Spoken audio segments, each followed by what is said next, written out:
Le sport ne forge pas le caractère, il le révèle. C'est cette conviction, ce mantra qui m'anime depuis des décennies, sur les terrains d'entraînement comme dans la vie. Et c'est aussi ce qui donne vie à ce podcast. Aller à la rencontre de celles et ceux qui, par leur parcours, leurs astuces et leur état d'esprit, nous montrent comment devenir triathlète, comment progresser et enfin comment performer en triathlon. Que nos invités soient des passionnés du dimanche, des amateurs éclairés ou des pros aguerris, chacun apporte sa pierre à l'édifice. Leurs expériences, leurs échecs, leurs victoires, c'est une mine d'or pour débloquer vos propres objectifs. Prêt à plonger ? Suivez le guide, ou plutôt suivez les guides. Et avant de commencer, un petit rappel. Retrouvez-moi sur les réseaux sociaux du podcast et sur votre appli préférée pour partager vos retours, vos questions ou simplement un petit mot d'encouragement. Tout est aussi sur devenirtriathlète.com. Les ressources de l'épisode, les bios des invités et bien plus pour booster votre pratique. Bonne écoute et surtout, bon entraînement.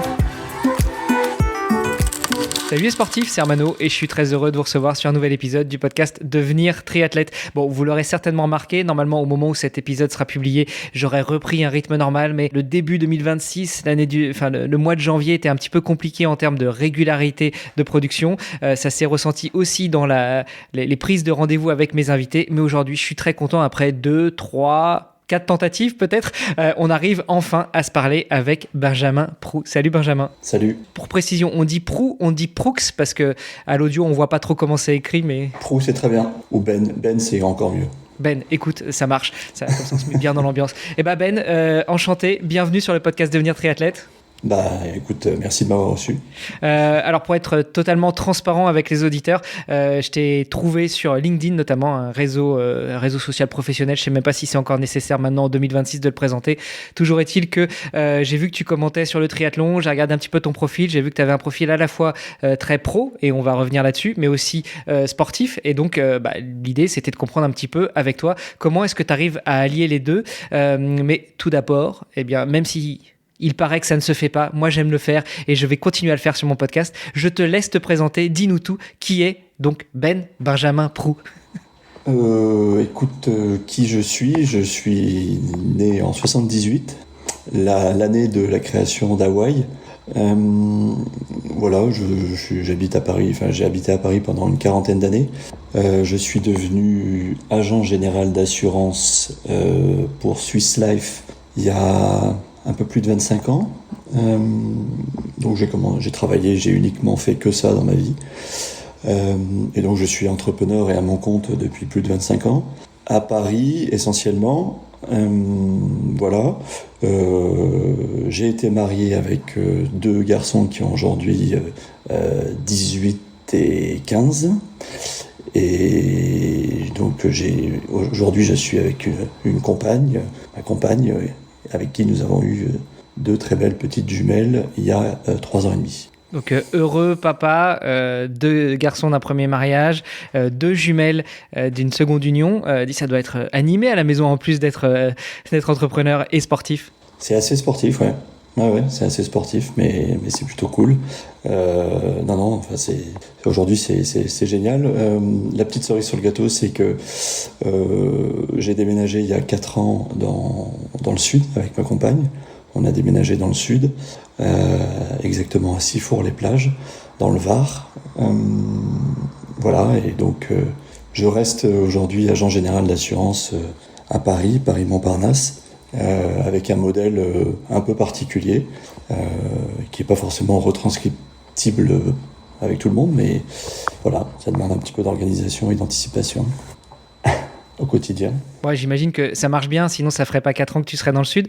Tiens, en parlant d'agent général d'assurance chez Swiss Life, est-ce que par hasard, t'aurais entendu parler ou tu connais Alexis Tout le Monde ? Alexis, très bien, très bien. Eh ben, je sais pas si... Un bon gars du Nord. Ouais, je sais pas s'il nous écoute, mais en tout cas, son beau-frère doit certainement nous écouter. Donc, un gros bisou à Maxime et à Alexis. Alexis, punaise, ouais. Ça remonte à 2005, je crois. On avait pris les vélos tous les deux et on était partis de Rouen, ma ville natale. et la ville natale de sa compagne, qui est la jumelle du fameux Maxime, et on était descendu jusque chez ses parents dans le sud. Donc un bon moment aussi passé avec Alexis. Donc des gros bisous à tout le monde. Parlant de ça, agent général d'assurance, ça veut dire quoi? Ça veut dire que tu as un cabinet d'assurance et puis tu assures les particuliers, les pros, tout ça? C'est un peu comme une franchise quand tu vois dans les grandes villes, dans les villes, des boutiques avec des enseignes, type AXA, Allianz, Generali. Donc moi c'est la même chose chez Swiss Life, et je suis installé à Paris, Versailles et ici les Moulineaux. Avec une particularité, c'est qu'il y a 10 ans, j'ai fermé toutes les boutiques, et donc j'ai fait en sorte que mon modèle ne soit pas dépendant du passage du public, avec un modèle qui est un petit peu celui d'aujourd'hui. On va dire que j'avais 10 ans d'avance. C'est-à-dire, tu as fermé toutes les boutiques dont tu travailles uniquement à distance? Uniquement en bureau. Uniquement en bureau, avec mes collaboratrices. On travaille uniquement sur rendez-vous ou à distance. Et quand le Covid est arrivé, on n'a jamais autant travaillé que l'année du Covid. Ouais, c'est clair. Remarque, le Covid a rebattu pas mal les cartes, a changé pas mal de choses. Déjà, ça a accéléré un petit peu le travail à distance pour les boîtes qui étaient un peu frileuses ou même celles qui ne l'avaient pas encore enclenché. Et puis, ça a aussi, je trouve, accéléré une façon de travailler complètement différente. Toi, tu l'as dit, ça faisait déjà 10 ans que tu avais fermé les bureaux. Malgré tout, les gens n'étaient pas forcément au fait de comment ça se passait, comment il fallait faire, etc. Maintenant, quelle boîte n'est pas remote, sauf dans l'industrie, parce qu'effectivement, ça paraît un peu difficile de faire tourner les machines quand on est à distance. Quoique, je pense qu'il y a des possibilités, mais il va quand même falloir toujours qu'il y ait des opérateurs pas très loin des machines. Mais ouais, ça a rebattu les cartes. Et pour les sportifs, c'est pas plus mal. Ça permet aussi de s'entraîner différemment. Ouais, non, c'est une bonne transition. Ça permet de s'entraîner différemment. C'est vrai que le modèle a un petit peu changé ces 5-6 dernières années, et le Covid a accéléré les choses. Moi j'étais prêt, nous on était prêts à l'agence, on avait tout passé en gel depuis 15 ans, on avait une téléphonie sur IP, tout était clairement organisé pour que ça soit gérable à distance. Mais ce qui a changé surtout, c'est l'état d'esprit des clients et des clients qui aujourd'hui eux-mêmes travaillent aussi à distance, ont des horaires qui sont différents, c'est-à-dire qu'aujourd'hui on termine plus tôt, c'est fini les rendez-vous après 18h. Quand j'ai commencé dans ma petite carrière, on avait nos rendez-vous, notre journée elle commençait à 17h et on finissait vers 20h. Aujourd'hui c'est fini, à 18h tout le monde est rentré à la maison. Donc c'est une nouvelle organisation, et c'est vrai que pour le sport, si on veut faire la transition, ça a aussi changé, c'est-à-dire que on a quand même moins de rendez-vous physiques, moins de déjeuners. Alors ça c'est plutôt spécifique à Paris, puisque là en région parisienne, aujourd'hui les clients ne se déplacent plus et n'ont pas forcément besoin de voir physiquement la personne, et donc ça permet de s'organiser différemment. Après, moi j'ai aussi une organisation qui me permet, en plus de ça, de m'organiser en interne. Tu vois, j'ai un home trainer au bureau, tout est organisé pour que je puisse démarrer un entraînement à n'importe quel moment de la journée. Ce qui veut dire que ton bureau ressemble à une Batcave ou à une Pain Cave, c'est comment ? Non, c'est une jolie Pain Cave quand même, ça reste... Mais c'est vrai qu'à tout moment, mes collaboratrices et collaborateurs sont au courant, je peux être sur le home trainer et faire une visio. On aurait très bien pu faire notre call de ce matin sur home trainer. Non, j'en fais beaucoup, et mes clients aujourd'hui sont habitués à ce genre de choses, c'est-à-dire qu'ils ne sont pas étonnés de m'entendre respirer un petit peu fort sur certains calls, sur certaines visios. Mais voilà, après ça a été un long processus, puisque j'ai commencé à faire du sport un peu plus de sport que la moyenne il y a un peu plus de 15 ans, une petite vingtaine d'années. Mais c'est vrai qu'il y a 20 ans, on était un peu des ovnis, quand on expliquait qu'on faisait 1 heure, 2 heures, 3 heures de home trainer. C'est vrai qu'on passait un peu pour des extraterrestres. Ouais. Aujourd'hui, tu as notamment des invités sur le podcast qui te disent que pendant le Covid, ils faisaient 6 voire plus, 600, 700 bornes de home trainer par semaine. Donc effectivement, aujourd'hui, je trouve que le sport est beaucoup plus mainstream qu'avant. À commencer par la course à pied, on se faisait la réflexion dernièrement avec mon épouse dans les rues du Luxembourg où on réside. Il y a beaucoup de gens qui courent et encore plus dans le sud de la France. C'est des sports, la course à pied. La natation reste encore un petit peu difficile d'accès, je trouve, mais la course à pied, le vélo, c'est tellement mainstream que... Bon.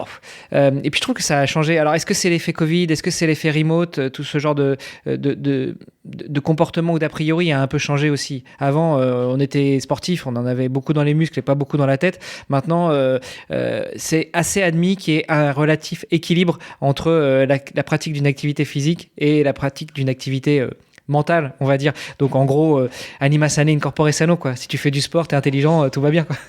Bah, tu fais pas si bien dire, puisque ma compagne travaille beaucoup pour ASICS, et c'est une grande marathonienne, donc voilà, c'est important. Mais c'est vrai qu'il y a une vingtaine d'années, quand j'expliquais à mes collègues indépendants, arrête à 18h, arrête à 20h, va faire du sport, mets les chaussures.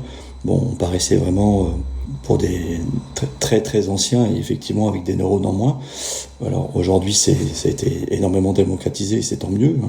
Je pense que c'est pas assez démocratisé, surtout dans les grandes villes. Voilà, il y a encore beaucoup de zones de France où je pense qu'il y a beaucoup de choses à faire. Et c'est un sujet, moi, sur lequel je m'attelle avec mes clients au quotidien, sur la prévention, sur l'activité physique et ainsi de suite. Et c'est vrai que j'essaie pas de donner l'exemple, hein, puisque c'est pas l'exemple à donner, mais au moins de donner l'exemple de l'activité physique. Ça, c'est quelque chose d'important. Juste pour reboucler sur le côté pro, justement, et puis après on passera au côté sportif, mais tu parles de tes clients. Toi, aujourd'hui, qui sont tes clients? Des particuliers, des entreprises? Quel service d'assurance tu proposes? Alors, sous la houlette de Swiss Life, bien sûr, on l'aura compris, mais est-ce que ça va de l'assurance classique, RC, habitation, voiture, jusque des panels plus complexes? Je fais beaucoup de ce qu'on appelle d'assurance de personnes, donc tout ce qui est santé, complémentaire santé, prévoyance, assurance retraite, patrimoine, assurance vie. Donc c'est vrai qu'on est très très axé sur la santé. Et c'est pour ça que le sujet de la santé et de l'activité physique a un rôle important. Et c'est vrai que je suis content que voilà, les clients aujourd'hui reconnaissent l'activité générale de l'agence sous cet aspect-là. Moi, j'ai pas mal de TPE, de petites professions libérales, artisans, commerçants. Et c'est vrai que voilà, j'ai l'habitude de connaître mes clients depuis de nombreuses années. Et c'est vrai qu'aujourd'hui, maintenant, ils suivent un petit peu ce que je fais. Eux-mêmes me disent, tiens, je me suis inscrit à telle course, ainsi de suite. Donc il y a quand même un partage important. Intéressant. Ouais. Est-ce que Swiss Life propose aussi des bonus pour les gens qui bougent? Alors, je ne sais plus quelle assurance l'avait fait en France, mais il me semble qu'à un moment, il y avait une assurance qui équipait, en tout cas, ses clients volontaires de capteurs, de mouvements, de montres connectées ou autres, et puis qu'il y avait des bonus qui étaient offerts à ceux qui bougeaient le plus, justement pour cette balance équilibre vie pro, vie perso. Et puis, il y a quelques initiatives, c'est marrant que tu parles de ça parce que c'est vraiment un très très gros sujet sur lequel je vais m'atteler énormément là, ces prochains mois, pour que les assureurs prennent enfin à bras le corps le sujet de la prévention et de l'activité physique. Il y a pas mal d'initiatives qui sont faites en France aujourd'hui pour que ça fonctionne. Il y a quelques compagnies mutuelles, instituts de prévoyance qui effectivement proposent des montres connectées, des bonus sur les pas, des réductions sur un certain nombre d'objets de la santé. Mais ça reste, pour moi, ça reste quelque chose d'assez, pas forcément uniforme et bien organisé. Aujourd'hui, il y a une chose simple qui est la prescription sport et santé, la prescription médicale d'activité physique. Je pense que le corps médical n'est pas encore, alors j'ai pas envie de les froisser, le corps médical, mais le corps médical n'est pas encore assez formé à dispenser un certain nombre d'activités physiques. Il y a des initiatives, j'ai notamment dans la ville d'Issy-les-Moulineaux, ville dans laquelle je travaille depuis 30 ans, qui a une grosse structure d'activité physique et de remise en forme qui a été en partenariat avec la ville et des privés. Les médecins envoient et prescrivent de l'activité physique, et ça c'est plutôt positif. Mais je pense que voilà, il faut vraiment que le sujet soit pris à bras le corps, que le corps médical, au lieu de prescrire 30 séances de kiné et X lois de Doliprane, je pense qu'il y a quand même quelque chose à faire sur l'activité physique, et que ça soit des affections légères ou lourdes. Je pense à mon papa est décédé récemment de Parkinson. Et c'est vrai que je lisais les études de Franz Parkinson, notamment, sur l'activité physique, qui t'explique que tu dois faire 2 fois plus d'activité physique que la normale. Et quand tu expliques ça à des personnes qui ont cette affection, ils te disent non, moi je peux pas, voilà, c'est fini, clairement c'est la fin. Donc il y a quand même un état d'esprit et des choses à changer, beaucoup de choses. Et du coup, moi mon rôle au quotidien c'est de conseiller, vendre entre guillemets de la complémentaire santé. Bon, j'ai aucune valeur ajoutée à vendre de la complémentaire santé. Une mutuelle aujourd'hui c'est un produit de consommation tout simple. Et donc du coup j'essaye de promouvoir cette prévention et activité physique, bien-être, santé mentale, ainsi de suite. Ouais, pour revenir sur ce que tu disais, notamment sur Parkinson, alors il y a quelques années, je produisais le podcast Dans les vestiaires et j'ai eu la chance d'interviewer Anthony Desjardins. Alors, malheureusement, son interview, je ne l'ai jamais produite, je ne l'ai jamais sortie, mais elle est toujours dans les cartons, un jour elle sortira. D'ailleurs, il avait repris la vidéo de notre interview et il l'avait mise sur sa propre chaîne YouTube. Anthony Desjardins, c'est un des plus jeunes Français atteints de Parkinson. Je crois qu'il a développé les symptômes à partir de 38 ans, quelque chose comme ça. Et, j'ai vu ça. Et il en parle beaucoup, et justement, il parle beaucoup de l'intérêt de l'activité physique et sportive dans, alors non pas la guérison de Parkinson, mais en tout cas dans la diminution des symptômes.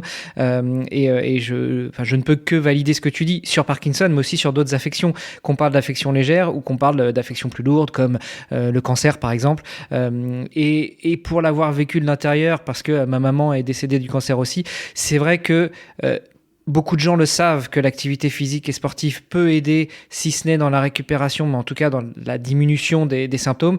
En revanche, quand tu es sous chimio, tu n'as déjà pas la force de te lever, ça paraît difficile d'envisager d'aller marcher, courir ou autre. Mais bon, comme tu l'as dit, je pense que ça revient aussi peut-être au corps médical de mieux se former, de mieux l'accepter, de mieux le transmettre, de mieux le partager dès la découverte des premiers symptômes. Et effectivement, il y a peut-être autre chose à faire que de donner 30 séances de kiné et des boîtes de Doliprane. Peut-être déjà, alors on parle entre nous, hein, et d'ailleurs s'il y a des médecins ou des gens du corps médical qui nous écoutent, ce sera avec plaisir qu'on pourra en parler, mais peut-être déjà aussi renvoyer les patients vers leurs confrères qui sont eux médecins du sport et qui connaissent peut-être ça un petit peu mieux, ou des médecins qui soient généralistes ou spécialistes, mais qui sont pratiquants d'activités physiques et sportives et donc qui vont pouvoir aussi donner leur insight là-dessus. Anyway, on parlait de toi, on va y revenir. Tu nous as dit que tu as commencé le sport à des doses un peu plus importantes que d'autres il y a déjà quelques années. Quand est-ce que Ben découvre le sport? Dans quelles circonstances? Dans quelles conditions? À quel âge? Écoute, bon, comme tous les enfants, moi j'ai fait du sport à l'école, voilà, donc classique. Je faisais beaucoup de natation à un niveau assez correct, et jusqu'à, comme tous les enfants, jusqu'à 15-16 ans. Et à 15-16 ans, j'ai arrêté, puisque, voilà, à l'époque, on faisait autre chose. Et puis, après, quasiment plus rien, je faisais 2-3 running de temps en temps. Et qu'est-ce qui m'est arrivé? J'ai eu l'accident classique du foot du dimanche après-midi, où je me suis pété les croisés. Mon kiné client m'a dit écoute, la seule chose c'est d'aller nager. J'ai dit, donc j'ai repris des cours de natation parce que j'avais complètement perdu. On reviendra là-dessus, hein. Rappelle-le-moi si jamais j'oublie, mais donc tu étais nageur, ouais. Tu as arrêté et tu as repris des cours de natation. Ouais. En fait, à l'époque, je devais intégrer le Racing Club de France, qui était à Paris un très bon club. Et ça, c'est vraiment dans la culture du quotidien. Mes parents étaient vraiment pas branchés sport. Ils m'ont dit non, écoute, tu vas aller faire des études, tu vas pas faire les études sportives. Pour toi, un vrai boulot. Donc je l'ai arrêté. Ouais. Bon, j'étais assez bon quand même, puisque à l'époque, le Racing, c'était quand même un bon club. Ouais, ça l'est toujours. Ça l'est toujours, bon, peut-être. Mais donc j'étais assez déçu quand même. Mais je me suis vraiment concentré sur autre chose. Beaucoup de sorties, beaucoup de boîtes de nuit. Toujours de la PPG, mais PPG du coude, c'est ça, lever du coude? Beaucoup, énormément. Et puis début du travail, parce que j'ai commencé à travailler à 19 ans, assez tôt, et tout de suite travailleur indépendant. Et bon, oui, je t'ai dit, je suis retourné à la piscine en prenant des cours de natation. Et puis, je me suis inscrit en club, je sais pas pourquoi. Et puis comme d'habitude, un pote te dit, bah tiens, on va faire telle compète, tiens, on va aller courir dans les bois, on va faire 10 bornes, 15 bornes, 30 bornes. Et puis 50 bornes, c'était pas le début du trail, mais c'était, voilà, on s'inscrivait à l'Eco-Trail de Paris à l'époque 15 jours avant. Hein. On s'y inscrivait 15 jours avant. Maintenant, c'est 15 mois avant. Ah oui, maintenant c'est... et puis voilà, et en 2010-2011, j'avais des très bons potes au mois de juillet, le 14 juillet, qui me disent « Tiens, tu connais pas Gérard Armé dans les Vosges ?» Je dis « Non, pas du tout. Si tu veux, on y va chaque année et on fait le triathlon de Gérard Armé tous les ans. » Je dis « Bon, bah écoute, si tu veux. » Donc c'était le 14 juillet, et Gérard Armé, c'est la première semaine de septembre chaque année. J'ai dit, bah tiens, on s'inscrit au triathlon si tu veux. Donc me voilà prêté un vélo au mois de juillet-août pour s'entraîner quand même à rouler un peu, parce que je n'avais pas du tout roulé depuis des années. Les premiers kilomètres à Longchamp, c'était un enfer, vraiment un enfer. Et encore Longchamp, c'est plat. Et encore Longchamp, c'est plat, effectivement. Quelques sorties à vélo pendant les grandes vacances. Et puis nous voilà arrivés à Gérard Armé le premier week-end de septembre. Et là, j'ai découvert que c'était une station de ski. Et j'ai surtout découvert le format, puisque c'était le XL de Gérard Armé. Ah ouais, tu fais pas les choses à moitié en plus. Bah moi, je n'y connaissais rien, hein, vraiment rien du tout. Premier triathlon, et du coup, j'ai pris une énorme claque, et forcément, hein, puisque bon, j'étais pas trop mauvais coureur, mais j'ai couru en 2h15 le semi-marathon. Mais c'était une très très bonne expérience, et surtout, je pense qu'on a eu la chance de commencer à Gérard Armé.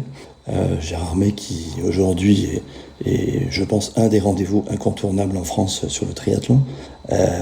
Mais malheureusement, il faut s'inscrire un an à l'avance, et surtout, il faut être tiré au sort et avoir la chance de pouvoir y participer. Et donc du coup, après tout s'est enchaîné naturellement. Comme on pouvait s'inscrire à n'importe quelle course quasiment une semaine à l'avance, voilà, j'ai commencé à faire un ou deux petits triathlons dans la région parisienne. Et puis qu'est-ce qui m'est arrivé ? Oui, juste après, au mois d'avril, je me suis pété la gueule à vélo sur un triathlon par équipe, parce que je savais pas très bien rouler. Hein. J'avais, 1000 bornes dans les jambes, hein, à peine. Vraiment, bref. Et donc j'ai été hospitalisé, des broches dans tous les sens, là, dans le poignet. Et toujours avec les mêmes potes, on s'est dit, on va faire un Ironman. Bon, après l'XL de Gérard Armé, ça va. Ouais, donc j'étais à l'hôpital, je sais plus où, à Percy, à Clamart. Et on s'est dit, on va s'inscrire à un Ironman. Donc avril, on s'est dit, tiens, on va se laisser 6 mois. Et on était 4 potes avec qui on s'entraînait à peu près régulièrement ensemble. Et du coup, on s'est inscrit à l'Ironman de Cozumel, au Mexique, qui est un Ironman au mois de novembre avec une destination plutôt sympa. Donc on s'est dit, tiens, on va partir au soleil, en même temps, on fera un Ironman. Et c'était pour 3 d'entre nous le premier Ironman et première saison. Donc voilà, écoute, on s'est entraîné un peu comme on pouvait, je pense. Comme on était tous les 4 en région parisienne, on faisait beaucoup de home trainer, parce que forcément sur Paris c'est compliqué de s'entraîner différemment. Et puis on a fait gentiment notre Ironman, qui pour moi s'est plutôt bien passé pour le premier, et après ça a été le début quoi. Bon, encore un qui a été essayé un triathlon par le plus grand des hasards ou entraîné par des copains et puis qui a chopé le virus. Bon, alors quand tu remarques, tu fais pas les choses à moitié, parce que commencer par le XL de Gérard Armé, j'imagine que tu t'es fait un petit peu embrigader par tes potes. Juste pour revenir sur cette première compétition, la natation, ça va ? Tu sors pas trop mal ? La natation, écoute, oui, parce que comme j'étais nageur, je sortais pas trop mal. Et puis on nageait n'importe comment, hein, donc on nageait beaucoup trop vite. Puis j'avais un pote qui nageait très très bien, on sortait à peu près dans les premiers. Surtout qu'à Gérard Armé, c'est vraiment un départ assez impressionnant, hein, puisqu'on c'est encore une mass start dans le lac, dans le fameux lac. Et donc non, ça allait à l'époque. Par contre, je pense qu'au bout d'une heure sur le vélo, j'étais cramé. Mais j'ai envie de te dire, il n'y avait pas de capteur, je crois qu'on n'avait pas de cardio encore. Donc tu faisais un peu comme tu pouvais, quoi, sans trop réfléchir. Mais non, ça allait. Je pense qu'on se posait quand même un petit peu moins de questions. Parce que tu vois, il n'y avait pas forcément de vidéos, de récits, tu vois, particuliers. Tu vois, moi, quand je suis arrivé à Gérardmer, j'ai découvert que c'était une station de ski. Je me suis dit, ah tiens, il y a du dénivelé quand même. Mais sans savoir, quoi. Bref. Bah, c'est rigolo. Heureusement que c'est en septembre parce qu'on est sur la fin de la période chaude et puis on n'est pas encore dans la période froide, mais il doit y avoir des années quand même où ça... C'était une bonne année, parce que après je l'ai refait 3 fois et c'était moins marrant les 3 autres fois. Plus froid, plus humide? Ah ouais, froid, ouais. Le Gérardmer qu'on connaît, bien plombé. Ouais. C'est vrai que je l'ai fait une année, c'était en 2009, je crois, ouais, 2009. Il faisait magnifiquement beau, mais j'étais pas sur le XL, j'étais sur le courte distance. C'était des bons souvenirs. Donc premier triathlon, Gérardmer. Après, tu t'entraînes un petit peu comme tu peux, etc. Ta chute de vélo. Alors après, oui, après je m'entraînais un petit peu, et c'est vrai que l'organisation était quand même assez compliquée. Voilà, on avait quand même des amplitudes horaires importantes, puisqu'on s'entraînait en club natation le soir après 20h. Pareil, on courait le soir assez tard, ou alors très tôt le matin. Et c'est vrai qu'avec le boulot à l'époque, c'était sûrement beaucoup plus compliqué qu'aujourd'hui, puisqu'on avait quand même beaucoup de rendez-vous physiques et on était 100% au bureau. Il n'y avait pas la question de se poser, savoir si on était en visio ou pas en visio. Ça n'existait pas. Donc, puis moi, il fallait que j'ouvre la boutique. Donc, s'il fallait aller courir à 5h30, 6h, on allait courir à 5h30, 6h. Et s'il fallait courir à 20h le soir, on courait à 20h le soir. Mais encore une fois, c'était normal. Normal. Alors, je pense que ça a quand même contribué à l'usure. Ça a quand même contribué à l'usure du corps. Et c'est vrai que tout ce qui était récupération, repos, boissons de récup et autres, moi j'en avais pas. Donc on se posait pas trop de questions. Mais voilà, donc on avait quand même des week-ends assez chargés. Et c'est vrai qu'on allait rouler dehors. Ouais, on allait avec le club, donc c'est vrai qu'on rentrait tard. Voilà, c'était différent, mais bon, à l'époque, ça allait. Tout de suite, vous avez rejoint un club de triathlon ou vous êtes resté en mode amateur assez longtemps? Non, je me suis inscrit dans un club de triathlon puisque dans les 4 personnes, j'avais le président du club du coin, de Meudon Triathlon, et donc forcément on était dans ce petit club, et c'est vrai, bon, surtout pour bénéficier des créneaux natation à l'époque. On faisait aussi un petit peu de piste, je me rappelle, oui. La piste le jeudi soir à 19h. C'était cool, c'était bien. Et puis les quelques sorties vélo avec le club, forcément classique, le samedi ou le dimanche. Non, c'était bien, c'était encadré. Et je pense que c'est indispensable aujourd'hui, si tu veux progresser, de pouvoir s'entraîner, et notamment s'entraîner en groupe, puisque l'entraînement du triathlète, faire 100% solo, c'est possible, mais c'est quand même, ça use un peu. Ouais, et puis je pense qu'effectivement, il y a l'émulation de groupe, il y a les questions qu'on se pose dans un groupe que tu vas pas forcément te poser tout seul, et puis il y a l'obligation dans l'agenda, quoi. C'est vrai que si tu veux commencer à t'impliquer un peu dans ce sport, voire à progresser, quand tu as les créneaux de piscine le lundi, le mercredi, le vendredi, quand tu as les créneaux athlés le mardi, le jeudi, et puis que tu sais que le week-end tu vas rouler, bon, tu arrives plus ou moins à t'organiser avec ta conjointe ou ton conjoint, et puis ça roule, quoi. Oui, c'est ça, oui, ça roule. Oui, il faut que... Ça grince, mais ça roule. Ouais, il faut un peu d'huile, ouais. Pour revenir, pour rester sur cette première année, justement, tu l'as dit, il y a 2-3 tips que tu as donnés. Le premier, c'est que tu as repris des cours de natation quand tu as recommencé à nager. Je pense que ça, c'est un impondérable. Ça ressort quasi à tous les épisodes, que ce soit les triathlètes amateurs, les néo-triathlètes, les triathlètes pros, te disent tous, si tu veux commencer le triathlon, tu commences par prendre des cours de natation. Bon, quand tu as déjà été nageur dans une vie d'avant, je pense que c'est des cours de... C'est pas pour apprendre à nager, mais c'est pour reprendre un peu les bons réflexes. C'est revenu vite. Et ça doit revenir vite. Mais effectivement, il y a cette case-là. Il y a la case club. Tu l'as dit, toi, tout de suite. Bon, aussi parce que dans tes amis, dans le groupe de 4 que vous étiez, il y en avait un qui était président d'un club. Donc forcément, ça motive aussi à rejoindre le club. Mais pour rester sur cet aspect organisation de la vie privée, de la vie pro, de la vie sportive, à ce moment-là, Comment est-ce que tu fais? Comment est-ce que tu en parles à tes collaborateurs qui t'entendent voir arriver peut-être un peu avec les yeux tirés, à ton épouse? Comment t'organises ta vie autour du triathlon? Parce que finalement, ça devient ça à un moment. Euh, Comment on organise au début, écoute, on passe quand même pour un extraterrestre. On passait à l'époque. Oui, parce que maintenant, si t'as pas fait un Ironman, t'es pas un triathlète de toute façon. Donc maintenant, tout le monde. Si t'as pas fait de marathon aujourd'hui ni un Ironman, tu as raté ta vie. Non, je pense que c'était. Moi, j'en parlais pas beaucoup parce que. Et d'ailleurs, j'ai commencé à communiquer sur les réseaux très tardivement, très très tardivement, ne serait-ce qu'aussi à mes clients. Voilà, je leur disais pas forcément que je faisais 15-20 heures de sport par semaine. Idem à mes collaborateurs. Je partageais pas beaucoup ce genre de choses parce que toujours pareil, on se disait tiens, si lui il a. Je pense qu'on se disait que si lui il a le temps de faire ses 15 heures, c'est qu'il bosse pas. Et puis surtout, c'est qu'il a 2-3 euros en moins, quoi. Non, mais vraiment. Et tu vois, j'ai fait 2 fois. Enfin, attends, j'ai fait 3 fois Hawaï. Les 2 premiers, je pense que j'ai jamais communiqué dessus.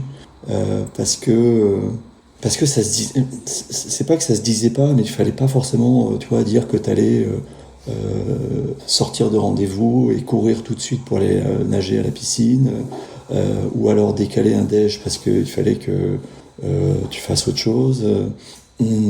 C'était moyennement vu. Et moi, c'est vrai que je me rappelle de discussions que j'avais eues avec les dirigeants de Swiss Life. Alors, bon, moi, je suis indépendant, mais en même temps, et je discute beaucoup avec ma compagnie, puisque j'ai eu aussi un rôle de représentation des agents généraux en France pendant 10 ans. Et c'est vrai que quand je leur disais, tiens, j'ai fait un trail de 30, j'ai fait l'éco-trail ce week-end, qu'est-ce que tu fais, Ben, ça sert à rien. J'avais notamment proposé à Swiss Life il y a 15 ans de sponsoriser l'éco-trail. On avait rencontré Jean-Charles, peut-être que tu connais, qui est l'organisateur. Ça sert à quoi? Ça sert à rien.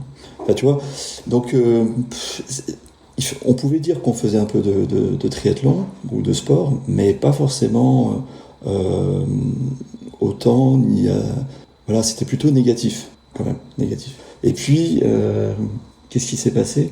C'est arrivé très tardivement, là, il n'y a pas longtemps, avant le Covid ou juste après le Covid. Bon, ma compagne est dans la communication, le marketing, et elle me dit, non, il faut que tu communiques, quoi. Et c'est vrai que ça a complètement switché. Et aujourd'hui, bon, la preuve, tu m'as repéré entre guillemets sur LinkedIn, mais j'ai énormément de clients qui me suivent vraiment, pas au quotidien, mais assez proches, chaque fois qu'on se rencontre, alors ça s'est bien passé, alors t'en es où? Voilà, aujourd'hui ça a vraiment changé. Alors c'est très bien, hein. Bon, moi j'étais plutôt sur la défensive et plutôt en retrait par rapport à tout ça parce que c'était pas forcément dans ma mentalité ni mon état d'esprit de le partager. Et puis je voyais pas forcément l'intérêt ou le lien avec le métier, tu vois. C'était difficile de le faire. Mais on reviendra sur le tout début, et l'une des raisons pour lesquelles aussi j'ai commencé à faire du trail, c'est pour une association quand même, que je soutiens toujours et tous les ans. Mais je voyais pas vraiment le lien, tu vois, entre mon activité d'un travailleur indépendant chez Swiss Life et puis le fait de faire du triathlon. Et puis en fait les deux se marient très très très bien. Et au contraire, alors je joue pas du tout aujourd'hui là-dessus, hein, puisque on va dire que ma carrière, elle est plutôt... mais voilà, je trouve que c'est intéressant aujourd'hui de pouvoir promouvoir l'activité physique, pas forcément de faire un Ironman, puisque je ne conseille pas de faire un Ironman. D'ailleurs, aujourd'hui, il y a une surenchère, hein, que je trouve assez négative par rapport à tout ça. Toi, si tu n'as pas fait un Ironman, un marathon, t'es has-been, mais tu peux très bien faire une activité physique sans faire de marathon ni d'Ironman. Donc c'est bien aujourd'hui qu'on puisse le dire, qu'on puisse le partager. Voilà, mais il faut que ça reste quand même assez encadré. Moi, je me suis j'ai très vite pris un coach dès la première année. J'ai très vite pris un coach pour justement avoir ce cadre et avoir quelque chose de structuré, tu vois, tout au long de l'année, et comme ça pour pouvoir évoluer. Et d'ailleurs, ce coach qui se reconnaîtra peut-être si il écoute un jour. Bah, tu peux balancer des noms, on n'est pas à la radio, hein. Vas-y. Non, Pierre-Yves, qui était le président du club à l'époque, il m'avait dit, écoute, il va falloir être patient, il va te falloir 7 ans. Dans 7 ans, tu seras bon. Bon, j'ai dit 7 ans, et il n'a pas eu tort. Bon. Donc il fallait beaucoup de patience. Ouais, tu m'étonnes. Il y a beaucoup de choses sur lesquelles j'aimerais bien rebondir. Alors, on va voir si j'arrive à me retenir de tout et puis surtout si le fil de nos discussions nous y amène. Mais déjà, tu as dit que tu voulais revenir sur ce qui t'a amené à commencer le trail. Tu as dit que c'était pour une association. Donc ça, c'était bien avant le triathlon, avant que tu commences le triathlon. Ouais. En fait, c'est un client que j'ai toujours aujourd'hui, avec qui on partage toujours, et qui me dit, tiens, moi j'ai des potes qui sont parents d'un petit garçon, qui ont créé une association en France et qui font l'Ironman de Nice. Si tu veux, je te les présente.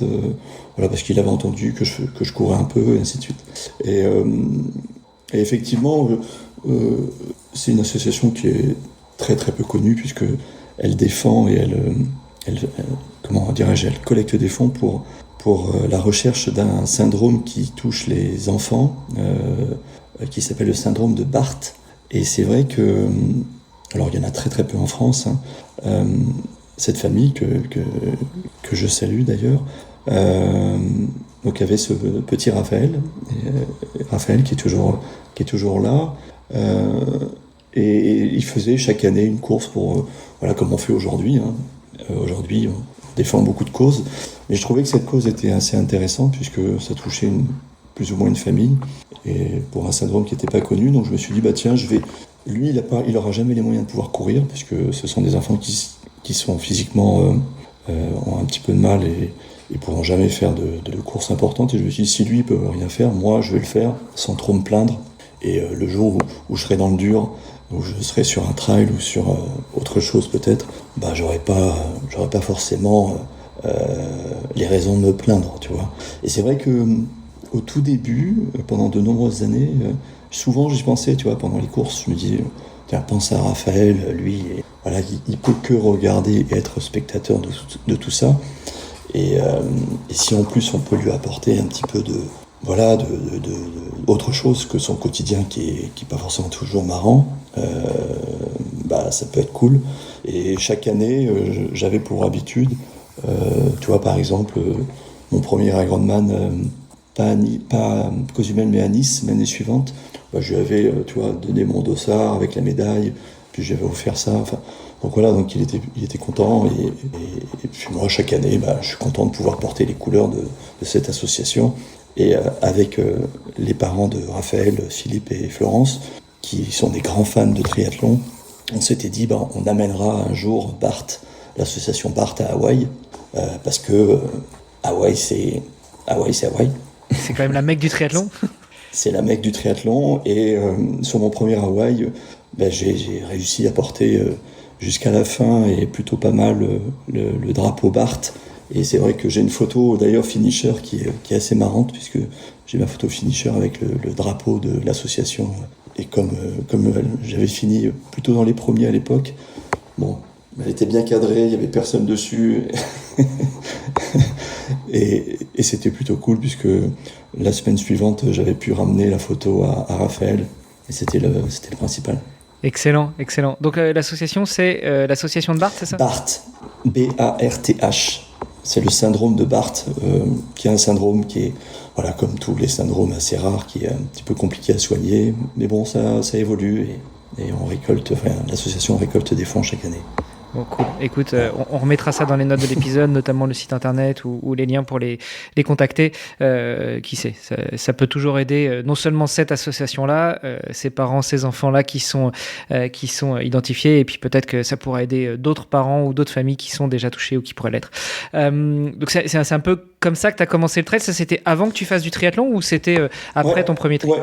Ouais, c'était avant. On faisait du trail comme ça, hein. Je te dis, on s'inscrivait... Enfin, moi, je me rappelle mon premier Eco-Trail 80, je me suis inscrit peut-être 15 jours avant, en me disant, bah tiens, parce que j'habitais à Clamart, donc on était sur le parcours, je me dis, bah tiens, plutôt que d'aller faire ma sortie tout seul, je vais aller faire l'éco-trail. Bon, on fait pas l'éco-trail 80 sans préparation, ça marche pas, ça je confirme.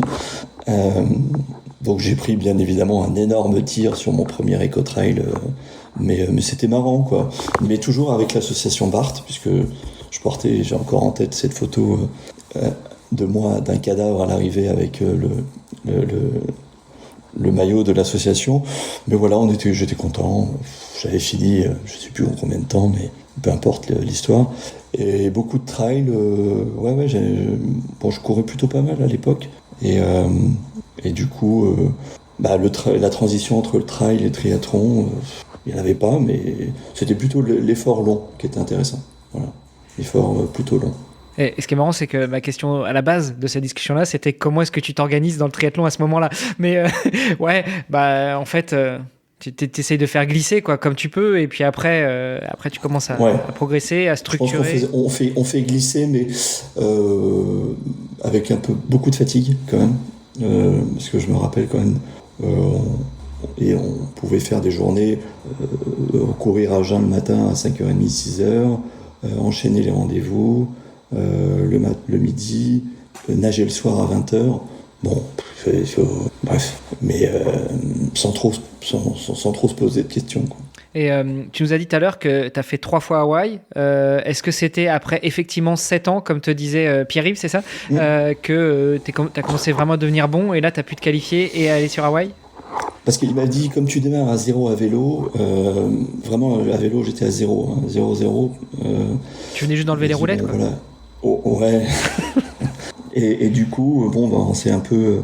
je me suis, comme tout le monde, j'ai roulé, beaucoup roulé, plus ou moins bien structuré. Au début, plutôt à l'envie, plutôt à la sensation. Bon. C'est vrai que quand il a fallu que je m'achète un capteur de puissance, ça a été des longs moments il fallait être patient, quoi. Il fallait être patient. Pourquoi tu dis ça? Parce que à partir du moment où tu achètes un capteur de puissance, tu commences à mieux structurer tes entraînements? Eh oui. Et du coup, après, j'ai eu la chance de rencontrer aussi des potes dans le coin qui étaient d'un assez bon niveau et qui avaient déjà été à Hawaï plusieurs fois. Et du coup, avec l'émulation du groupe, ça a permis aussi de s'entraîner différemment, de faire sauter aussi un certain nombre peut-être de verrous, tu vois, par rapport à aller jusqu'au bout d'un Ironman bien comme il faut, quoi. Bien s'entraîner tout au long de l'année, un peu différemment. Ça, c'est important aussi de ne pas le faire tout seul. J'ai eu la chance de tomber sur un groupe de potes qui étaient plutôt pas mauvais dans le monde du triathlon, qui le sont toujours un peu aujourd'hui. Voilà. L'émulation de question groupe. D'opportunité. L'émulation dont on parlait en début d'épisode, quoi. Alors pour ceux qui n'ont pas l'image, parce que même si le podcast est retranscrit en vidéo, ça reste quand même de l'audio.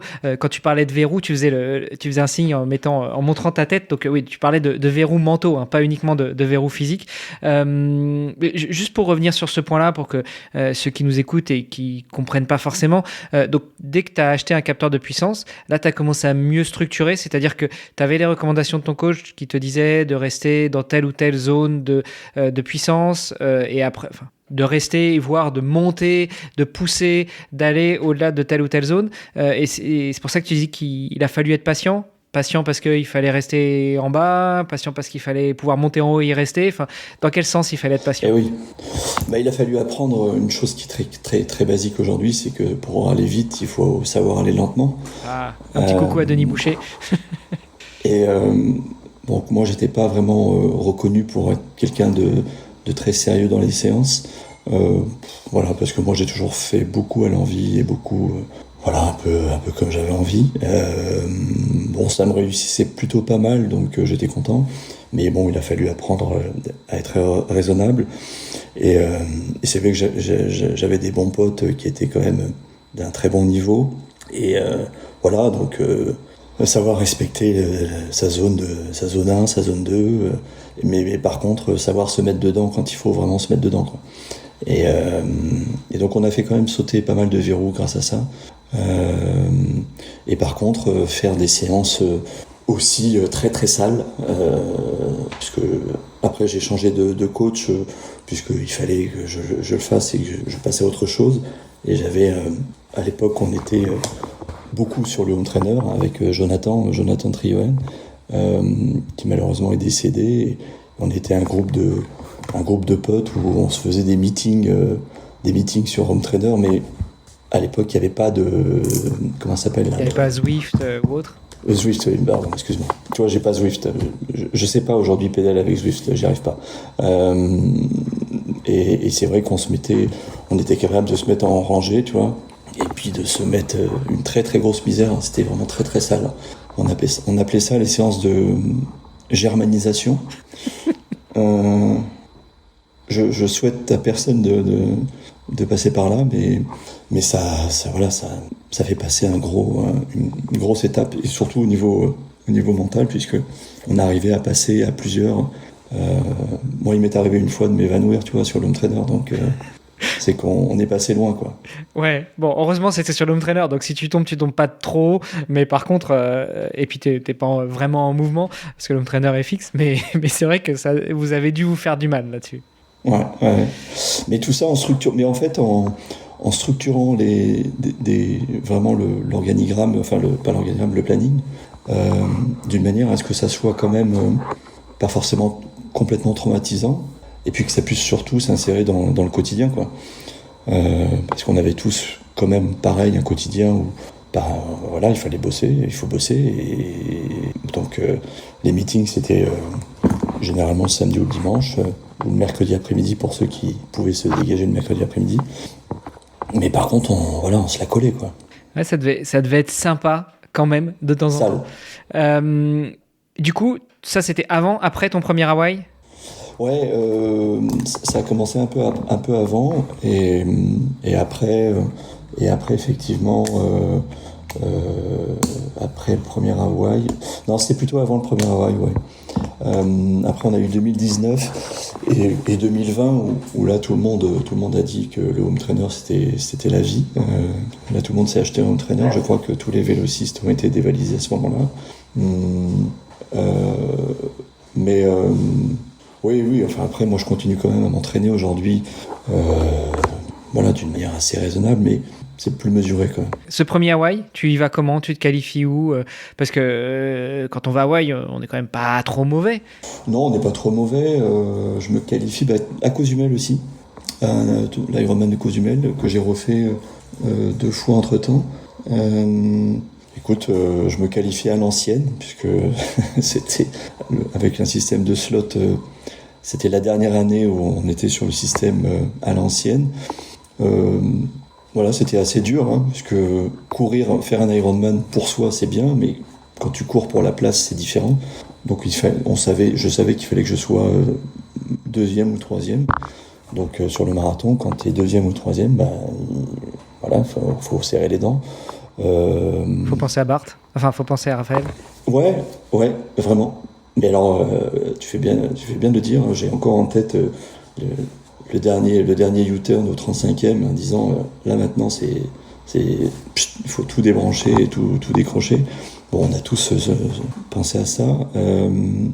Non, je me qualifie bien avec une course assez complète, et l'année suivante je m'entraîne encore mieux pour préparer Hawaï, et malheureusement je me fais une fracture de fatigue. Fracture de fatigue au mois d'avril du sacrum. Bon, on a tous un peu près ce genre de blessure, mais bon, au sacrum, c'est pas évident quand même. J'ai mis quelques semaines à m'en remettre, mais j'étais bien coaché, et on a vraiment trouvé le juste milieu. Et comme on était un bon petit groupe à aller à Hawaï ensemble, puisqu'on est allé avec une douzaine de gars de la team, donc c'est plutôt pas mal comme team. Et du coup, j'ai pu préparer cet événement sans trop me poser de questions. Et puis j'avais aussi inclus à l'époque une autre chose. J'avais fait une rencontre au même moment que ma fracture de fatigue, de préparation mentale. J'ai fait beaucoup de préparation mentale pendant 1 an à cette époque-là, pour justement, avant de me qualifier, pour justement trouver les bonnes pistes et les bonnes cases pour pouvoir faire sauter ces fameux verrous et autres pour aller à la gagne, tu vois, plutôt que juste finir, entre guillemets, quoi. Et la préparation mentale, juste pour finir, parce que j'ai en tête avant que j'oublie, et c'est vrai que ça m'avait beaucoup aidé pour justement commencer à faire on faisait beaucoup de visualisation, beaucoup de préparation par rapport à ça. Et je me rappellerai encore le jour où je suis arrivé à Hawaï pour faire la course, avant le canon de départ, c'était comme si j'avais déjà fait, quoi. Donc, et j'ai fait, ce jour-là, j'ai fait plutôt une belle course, ouais. Plutôt un truc bien. Bon, pareil, n'hésite pas à balancer si tu veux le nom de ton ou de tes préparateurs mentaux. Ça peut toujours donner des pistes ou aider certaines personnes. La personne que j'avais aujourd'hui, elle travaille pour, je crois, une ou deux fédérations pour les JO. Donc je pense qu'elle n'est pas à dispo. Parce que j'ai eu la chance aussi, oui c'est vrai que j'ai oublié de le dire, j'ai eu la chance dès le début de ma petite carrière de triathlète de participer à beaucoup d'études à l'INSEP. Beaucoup avec des personnes incroyables qui m'ont fait découvrir tout, vraiment tout. Études sur la chaleur, puisque pour les JO de Rio, on avait testé les premières thermorooms qui sont aujourd'hui ultra connues. On avait testé les histoires de charges d'entraînement, de comment ça s'appelle aussi, de problèmes liés à l'entraînement, de nutrition. Donc j'ai eu la chance comme ça de répondre. Je vais faire ancien quand je vais dire ça, mais je répondais à Trimag sur le papier. Hein. On a envoyé ça par courrier. À Trimag. Et puis on était, entre guillemets, sélectionnés par l'INSEP pour une première étude et ainsi de suite. Et c'est vrai que j'ai eu la chance de pouvoir participer à des études hyper intéressantes avec des personnes aujourd'hui qui continuent à publier très régulièrement et qui sont aujourd'hui assez reconnues. Donc voilà, ça m'a aussi permis d'apprendre plein de choses sur le corps, la nutrition, l'entraînement, tout, quoi. Ça c'est une super chance. Juste pour redonner des repères un petit peu en termes de date, ton premier Hawaï, ton deuxième, ton troisième 2018, mon premier Hawaï. 2018 et derrière je me suis requalifié l'année suivante, mais on a eu le Covid. Du coup, ça a été le bordel. Et on avait le choix d'aller à Hawaï ou d'aller à Saint-Georges. Et je suis allé à Saint-Georges parce que je voulais faire autre chose qu'Hawaï. Je me suis dit, bon, Saint-Georges. Et l'année dernière, 2025, dernière Hawaï. Voilà. Je me suis qualifié à un autre endroit, à Lanzarote. Donc le premier, 2018, tu disais que tu as fait une course pleine, tu en étais satisfait. Ça fait quoi en termes de chrono pour avoir juste un repère et tout en se reprojetant, parce que maintenant Hawaï, ça se gagne pas loin des 7 heures quelque chose. En 2018, c'était pas tout à fait ça. Alors c'était une année rapide. Alors, si jamais j'ai un pote ou deux qui écoute, il va me dire que j'aurais pas tout dit. C'était une année rapide où on n'avait pas forcément beaucoup de vent de face au retour, puisque pour ceux qui connaissent pas, le vent joue énormément. Mais j'ai fini en 9h... les chronos, je me souviens plus. 9h07, je crois. Ah ouais. 9h08. Ouais, je crois que c'est ça, ouais. Je voulais faire moins de 9h, mais j'ai un peu pioché sur le marathon. Bon, c'était plutôt pas mal pour un premier Hawaï, surtout avec une fracture du sacrum en avril. Voilà, j'étais plutôt content et puis surtout j'ai fini bien, quoi. On était assez pas frais comme un gardon, mais j'ai pas fini comme un déchet à ramper à quatre pattes sur la ligne d'arrivée comme on peut voir sur certaines vidéos. Donc voilà. Mais il y avait aussi une bonne émulation puisqu'on était encore une fois avec un groupe et c'est vrai que même faire la course à plusieurs, c'est vrai que c'est pas mal parce que ça permet de pas de se tirer la bourre, mais tu vois, d'avoir un repère quand même assez important et j'avais quand même un pote ou deux devant. Toujours pas loin, mais quand même devant. Voilà. L'objectif ultime, c'est sub 9 à Hawaï, mais bon. 2018, 2026, ça fait quand même 8 ans. Est-ce que tu poursuis toujours ce goal ? C'est pas une fin en soi. Voilà, ça m'obsède pas du tout. Mais alors, absolument pas du tout. Voilà, moi, j'aime bien le triathlon, j'aime bien m'entraîner. Je trouve voilà, aujourd'hui, entre guillemets, c'est un quotidien. Voilà, tu es habitué à courir, à nager, à rouler. Quoi qu'on en dise, Hawaï, c'est quand même Hawaï. On a beau vouloir aller à Nice, à Saint-Georges, n'importe où. Voilà, rien ne remplacera Hawaï. Nager avec les dauphins pendant une semaine, rencontrer les meilleurs du monde. Le parcours est nul, on est d'accord. Hein, on est sur cette autoroute pendant des heures. On a un marathon plein cagnard qui sert à rien sur une autoroute à 4 voies. C'est complètement... Enfin voilà, il y a aucun intérêt de courir là-bas, mais je sais pas. Ça reste les championnats du monde, ça reste Hawaï. Ouais, ça reste Hawaï. Et quoi qu'on en dise, l'humidité, la température, le lieu, l'environnement, puis l'état d'esprit fait que c'est quand même... voilà. Donc si un jour je arrive à faire une belle course à Hawaï, je serai satisfait, mais ça m'empêchera pas non plus de dormir. J'aurais bien aimé faire un sub 3 heures sur marathon un jour, sur Ironman. Ouais, donc peut-être. On sent quand même beaucoup de modestie, mais il y a quand même beaucoup de niveau chez toi, Benjamin. Ouais, après le niveau, tu sais, tout est relatif. Hein. On sera toujours champion du monde de son quartier. Ça, c'est pas. Moi, je me considère comme un triathlète de bon niveau, mais voilà, comme tout, puis après on côtoie des potes qui sont toujours meilleurs et puis peut-être moins bons. Non, ce qui est sympa, c'est de pouvoir faire quelques rencontres. Le triathlon et notamment l'Ironman permet de voyager et permet de faire plein de rencontres. Tu vois, on parlait de Gérard Armé. J'aurais jamais été à Gérard Armé si j'avais pas eu le triathlon. Donc ça permet de découvrir plein de choses et plein de gens. Donc ça, c'est plutôt cool. Et puis depuis, tu l'as refait 3 fois, donc tu as fait 4 fois Gérard Armé, alors que tu y serais peut-être pas allé si tu n'avais pas eu tes potes qui t'avaient poussé à y aller. Ouais, c'est clair. Aujourd'hui, donc 78, tu nous as dit, donc 48 ans. Tu continues à t'entraîner Ouais. Bah, tu m'as pas donné de mois, donc bon, voilà, j'ai fait un calcul rapide. Tu continues toujours à t'entraîner avec la même envie, mais surtout la même intensité, ou au contraire, les années avançant, tu gagnes en maturité, donc tu as besoin de mettre un petit peu moins de volume, mais de mieux calibrer, mieux encadrer ton entraînement? Oui, c'est sûr. Après, je fais les choses un peu différemment. J'y vais moins, je m'entraîne un peu plus sérieusement, je pense. Et puis aussi l'organisation familiale, le travail qui fait que c'est forcément différent. Oui, je pense qu'aujourd'hui c'est plus structuré, notamment je le vois avec l'Ironman de Lanzarote que j'ai fait il y a 1 an. Moi, tu vois, par exemple, il m'arrive maintenant de faire qu'une course dans l'année. C'est vrai que ça peut être surprenant de se dire il n'y a pas d'Ironman, de course, de préparation, rien. Non, je mets un dossard dans l'année. Bon, voilà, parce que j'ai dû faire, je pense, une petite centaine de triathlons. Et c'est vrai que quand j'arrive dans l'ère de transition, quand j'arrive, voilà, tout est fluide, tout est naturel, tu vois, il n'y a pas de questions à se poser, même dans la préparation du matériel. Donc c'est vrai que oui, c'est plus structuré.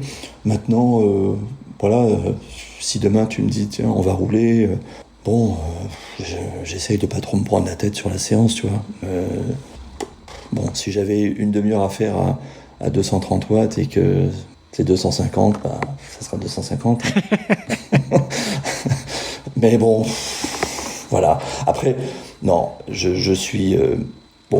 j'ai aussi eu quelques blessures depuis, donc il faut aussi faire avec. Si j'avais su, je pense que j'aurais fait autrement au tout début, mais voilà, avec des si c'est facile à dire a posteriori. Aujourd'hui, il faut faire beaucoup plus de préparation physique, de gainage, de renforcement, chose que j'ai jamais fait.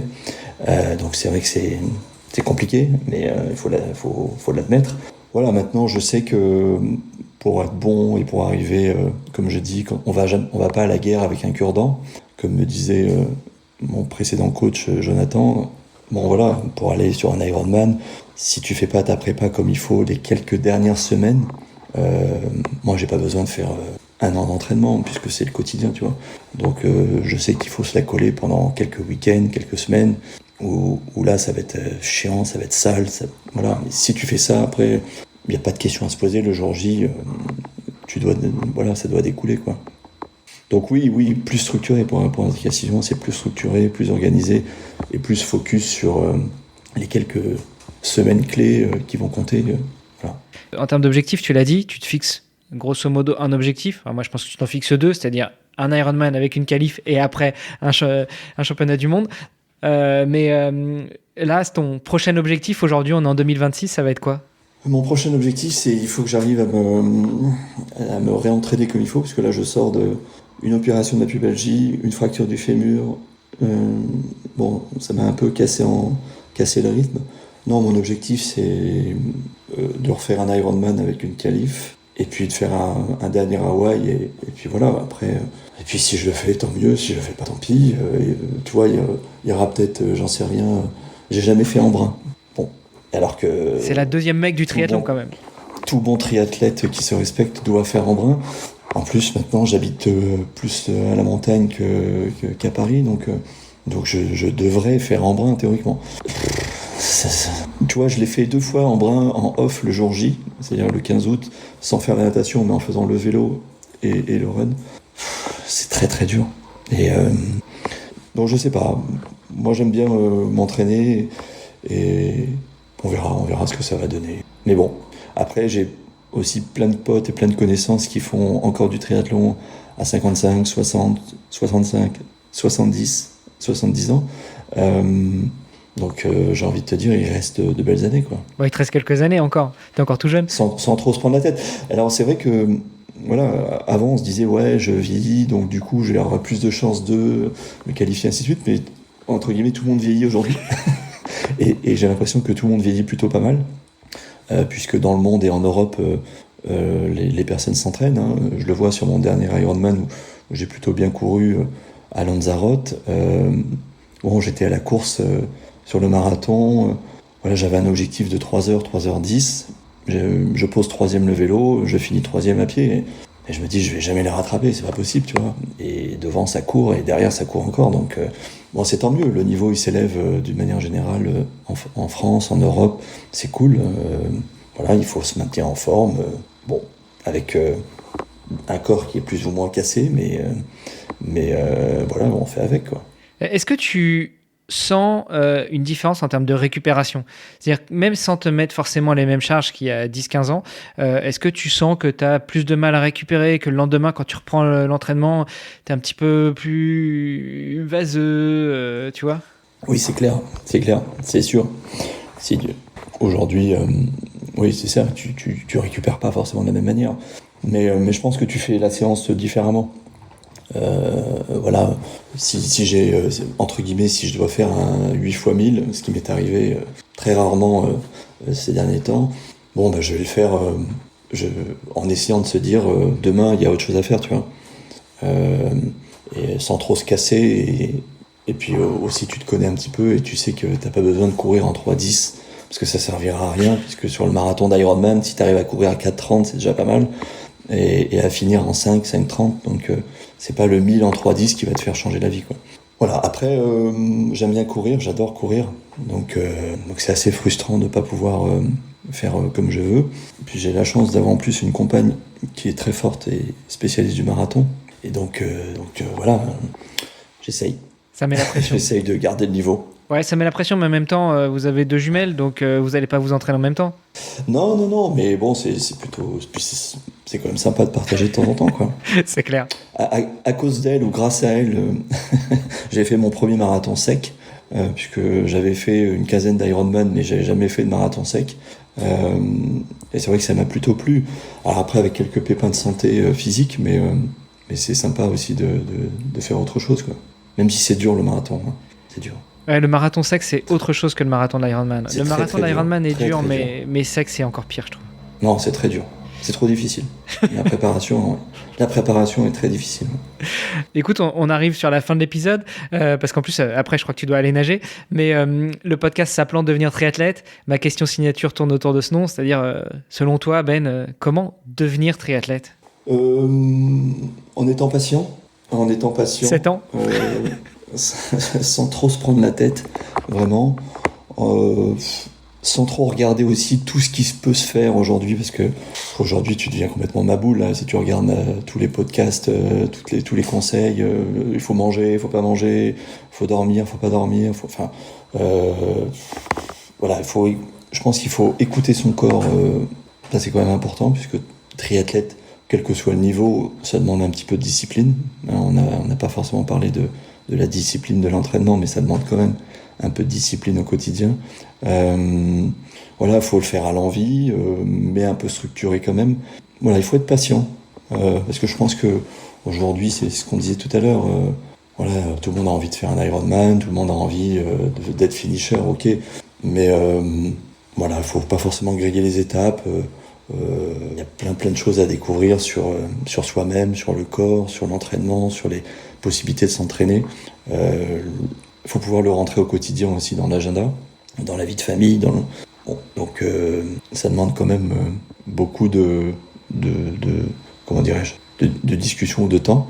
Ouais, il faut s'écouter, quoi. La voix de la sagesse. Écoute, merci pour ça. J'ai laissé un petit peu de blanc volontairement, tu vois, pour que les gens imprègnent ça.